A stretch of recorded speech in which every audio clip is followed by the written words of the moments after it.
for example. The vow was normal vow that they are going to fast 3 days. The thing that with Ali and Fatima, Hassan and Hussein also joined them. Fidda also joined them, who was a servant or maid of the house. She also joined them. This was not all included in the vow. It was not included in the vow that on the first day, miskinan wa yatiman wa asiran, if a poor man calls and he asks something in the name of Allah, that they are going to give it in charity. Or yatim is going to ask, or asir. Now asir here means asir of war. It's not because there was no prison system there was not imprisonment at that time.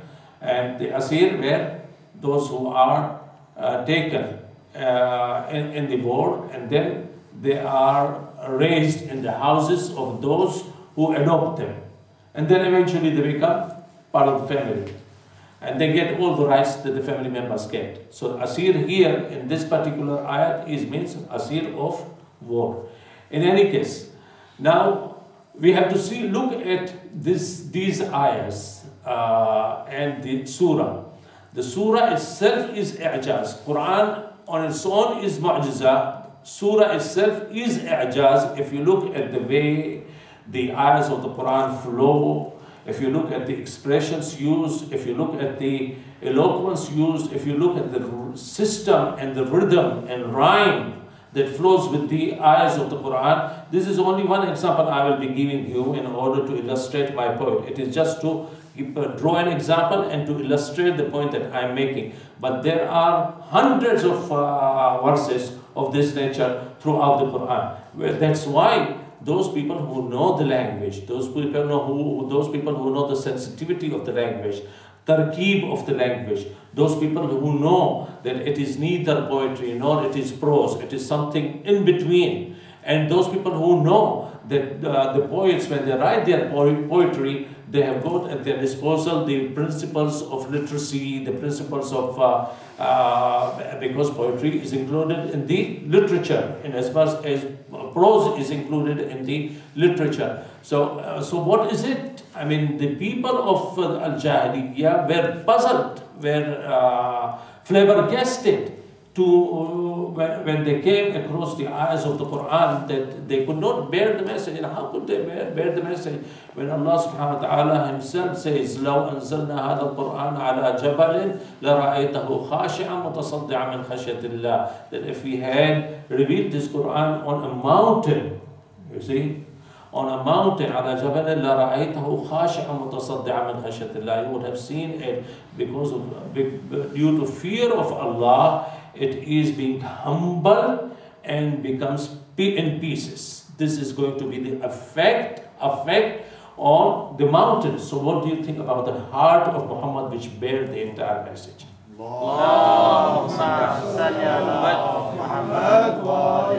So if systematically we think about it, but unfortunately we are doing injustice to all the Muslims. All the Muslims are doing injustice to the Quran because of this injustice. You see, in us, in our tradition, in some of the communities, Shiite communities, the tradition is such that, all right, Quran is there, we are going to kiss it, we are going to put it on our eyes, we are going to take the tabarruk of it. From Ramadan to Ramadan, it is going to come out from our cupboard, and it will at least 1 month in 12 months, it will not start gathering dust.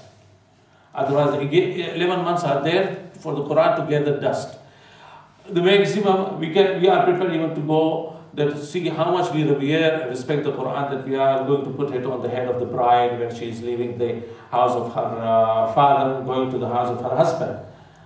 Then if somebody dies, unfortunately, then we are going to recite Surah Yasin. And if the marhum is lucky, then we are going to recite also Surah Mulk. And this thing. This is the attitude, I'm telling you, this is the attitude there in the community. Then in Ramadan, we are going to hold reading class.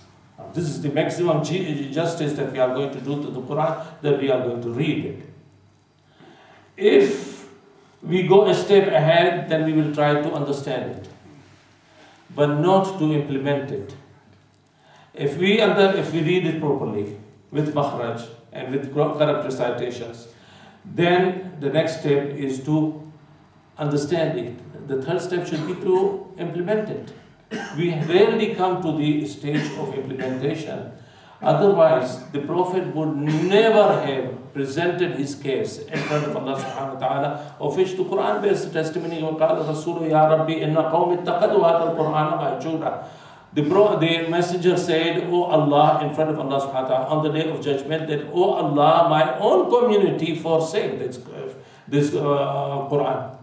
They neglected it, they avoided it. Even those who understand it, they avoided abiding by it. Otherwise, which humanity or which religion says that go and kill people indiscriminately? I mean, these people are supposed to be knowing the Quran more than we do. These people, they are doing everything they are doing in the name of Islam, in the name of the Quran, in the name of Sunnah of the Prophet. Where does the Sunnah of the Prophet say, can we give you a power that those people whom you take to be kuffar or non-believers, go and kill them indiscriminately. Never mind about their women and children, go and kill them. So that means that implementation stage of the Quran is so weak among those people, especially among those who are claiming to be the abiders of Kitab and Sunnah. And what is happening around us has nothing to do with Kitab, nothing to do with Sunnah, nothing to do with Islam. Islam has nothing to do with them, and they have nothing to do with Islam. But still, it is the name of Islam which is being spoiled. Now, if we are providing any shred of hope for the world community, then we should be the ones in the forefront who should be at the peak of implementing the message of the Quran in order to distinguish between us and them. Because now the time has come that we have to distinguish. No, never mind about the unity. Never mind about the Muslim unity. In this situation, Muslim unity becomes a slogan which is nice for the ears to hear, but it carries distaste. It carries distaste. Badzaika, as you would call in Urdu. Because I wouldn't like myself to be compared with them or they to be compared with me. Our Islam is different. We are different. Our implementation of the Quran is different. Our vision of how Islam should be presented to the world community is different from theirs. Their vision is there for the world to see how they are presenting the Quran. So, but now, if we look only to ourselves, in one place I had somebody who came and argued with me against the authenticity of the Quran after the Majlis. Can you imagine this? This is among the Shias, I'm telling you. Against the authenticity of the Quran. He said, when you take the Quran and you start reading it, it doesn't make any sense to you. One ayat is there, another ayat is in the end, and it starts not with Iqra bismi rabbikal ladhi, which was the first ayat which was revealed, and it starts with Alhamdulillah Rabbil Alamin, which was revealed sometime, and the ayahs of Badr are somewhere, and ayahs of Hunayn are somewhere else, and the ayat al-Muwaddat. I said, did this affect your faith? Have you started? I mean, never mind about where the ayat of Tathir is situated. Has ayat al-Tathir, by virtue of being situated where it is situated and not anywhere else, has affected your faith? And you have started doubting the Tathir, that who are included in Tathir? If it is so, then you have to review your faith altogether. It's nothing to do with the arrangement of the Quran. You see, arrangement of the Quran, I'm telling you, Ayatollah Mehdi Mirza Puya has written, he was an expert in the Quran, he was an expert in the tafsir of the Quran. He has written this, according to his explanation and his tafsir and his interpretation.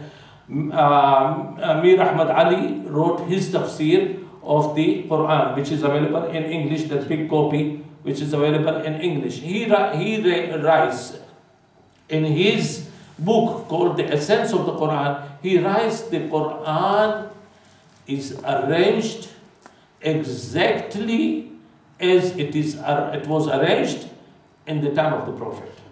Two things we have to remember. The Shias believe in two fundamental things. When I was reciting a Majlis in South Africa, in Cape Town, that Majlis on the night of Ashura was being broadcast live on the national radio, and it was being heard by tens of thousands of people. And I said that we believe the Prophet did not leave the world until two tasks were completed. One task was that the Quran was collected under the supervision of the Prophet, and secondly, the Prophet had already appointed his successor, that this Ali is going to be my successor. It is the same thing that he said in Dhul Ashira on the very first occasion, and then repeatedly thereafter.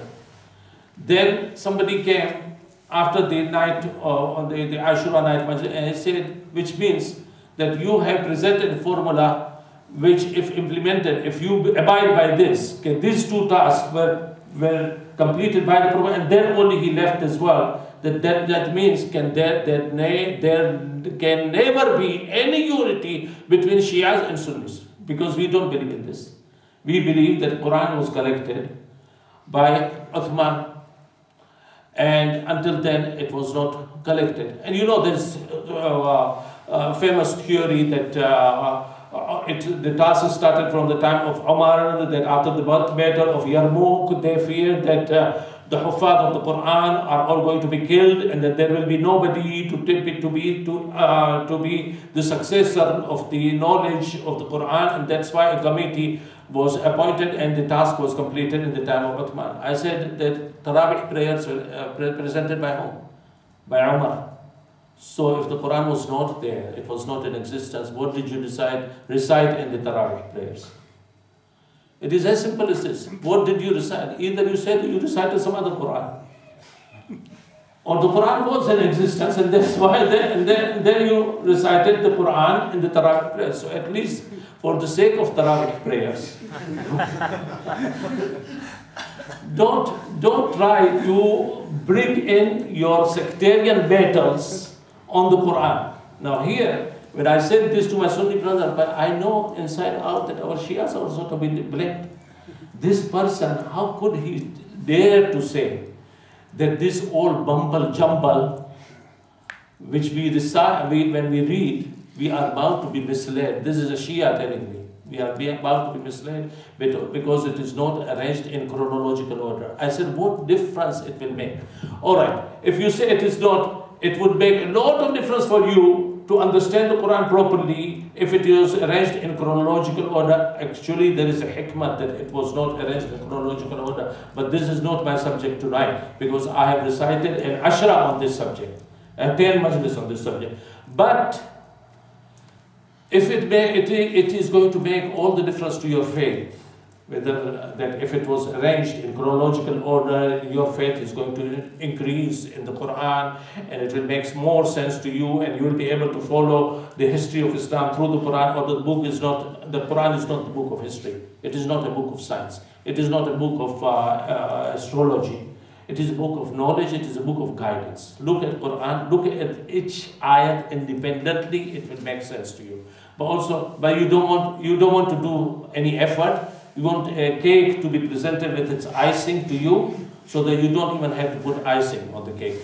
But all right. Assuming that the Quran was arranged in chronological order, would it make a difference? He said, yes, it will make a difference. I said, go to the Folds bookshop in Tottenham Court Road and buy the translation of Dawood. And he is among all the translations that are available, many translations are available. Dawood is the one who said, oh, the Quran should have been arranged in another way, and I'm going to arrange it. The book is there. You can even order it on the amazon.co.uk, and you can also find it in Blackwaters and other bookshops. So he arranged it chronologically. He said, this is how the Quran should have been arranged. Now, a Muslim would not have dared to do this thing. He's a Jew. He's a Jew. Who else? I mean, let us be honest. Who else? He's a Jew. Now, the fact that he is an Arabic Jew, he knew Arabic, so he translated the Quran among all the translations that are